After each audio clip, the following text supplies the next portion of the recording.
नमस्कार, आपल्या चॅनलवर सर्वांचे खूप खूप स्वागत आहे। तर लवकरच दीप अमावस्या दिवशी आम्ही हे सर्व दिवे स्वच्छ धुवून वगैरे त्याची पूजा करतो आणि दरवर्षीप्रमाणे मी यावर्षी पण तुम्हाला दाखवते। बघा कशी वाटते पूजा। मी माझ्या सुनेला यावर्षी दाखवले कारण ती 5-6 वर्ष झालं जर्मनीला असते, त्यामुळे तिला एवढं काही माहिती नव्हतं।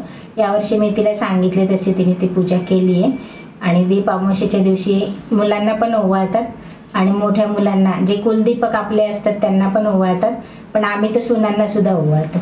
आम्ही मुलींना पण ओवाळतो कारण मुली पण आपल्या कुलदीपक सारखेच असतात घरातले, त्यामुळे मुलींना दरवर्षी आम्ही ओवाळतो। दीप पूजन केल्याने घरात धनधान्य व लक्ष्मीचा वास असतो अशी लोकांची श्रद्धा आहे। पण पूर्वीच्या काळी विद्युत दिवे नव्हते, पावसाळ्यात घरात जास्त अंधार वाटत होता, घरातील दिवे सुस्थितीत असावेत यासाठी त्यांची देखभाल केली जायची।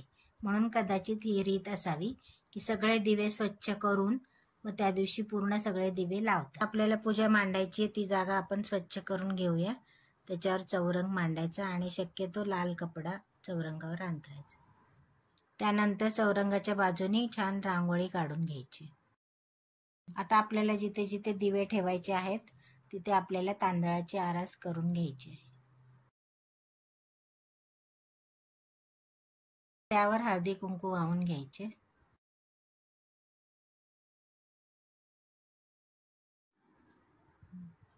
आता हे सगळे दिवे आम्ही स्वच्छ करून घेतलेले आहेत।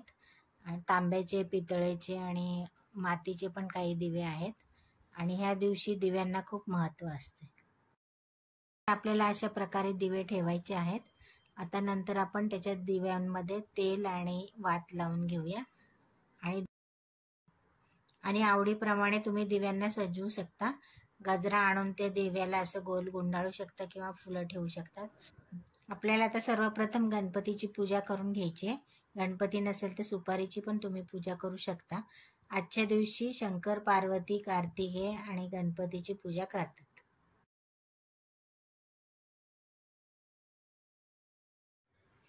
निरंजन असेल तर त्याच्यात आपण तुपाची फुलवात लावून घेऊया।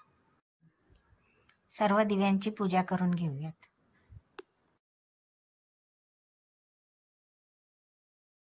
आता हे सगळे दिवे आपण प्रज्वलित करूया आणि ह्या पूजेच्या वेळेस जर छोट्या मुलांना बसून शुभम करोती त्यांच्याकडून म्हणून घेतलं तर खूप छान आहे। आपल्या संस्कृतीमध्ये दिव्याला फार महत्त्वाचे स्थान असून घरातली इडापिडा टळावी, अज्ञानाचा अंधकार दूर व्हावा आणि दिवा प्रकाश देतो असा ज्ञानाचा प्रकाश सर्वांच्या आयुष्यात पडावा या प्रार्थनेसहित दिव्याची आपण मनोभावे पूजा केली जाते।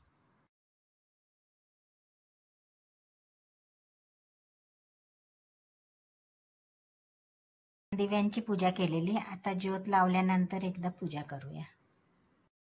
आम्ही दिव्यांच्या सोबत एक गॅसची सुद्धा पूजा करतो। गॅस स्वच्छ धुवायचा, हळदी कुंकू लावून फूल ठेवायचं आणि त्याची पूजा करायची। नैवेद्यासाठी आपल्या आवडीप्रमाणे काही चालतं। कोणी कोणी गूळ टाकून कणकीचे दिवे बनवतं, कोणी कोणी दूध आणि साखरेचा नैवेद्य दाखवतं। आम्ही पेढा आणि दूधचा नैवेद्य दाखवलं। कोणी कोणी लहानचाही नैवेद्य दाखवतात।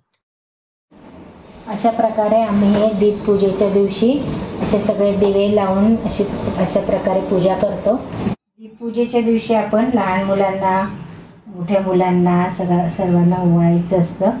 मी सुनांना सुद्धा ओवाळते आणि मुलींना सुद्धा ओवाळते।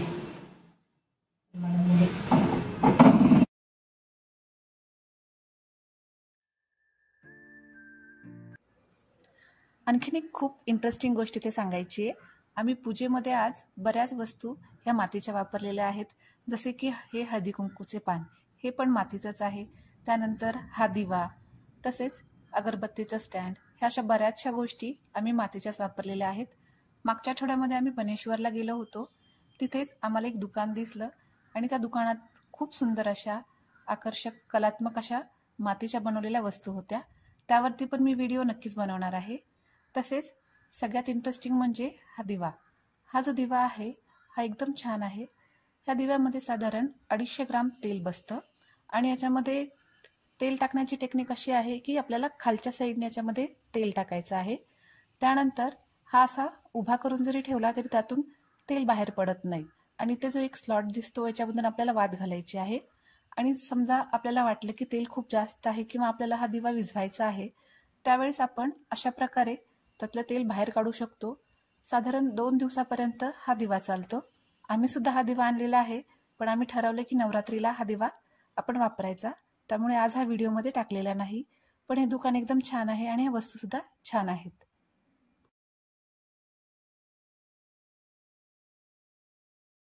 आता ही सर्व पूजा मी केली आहे, ती कशी वाटली काय तुम्हाला ते कमेंटमध्ये सांगा. धन्यवाद.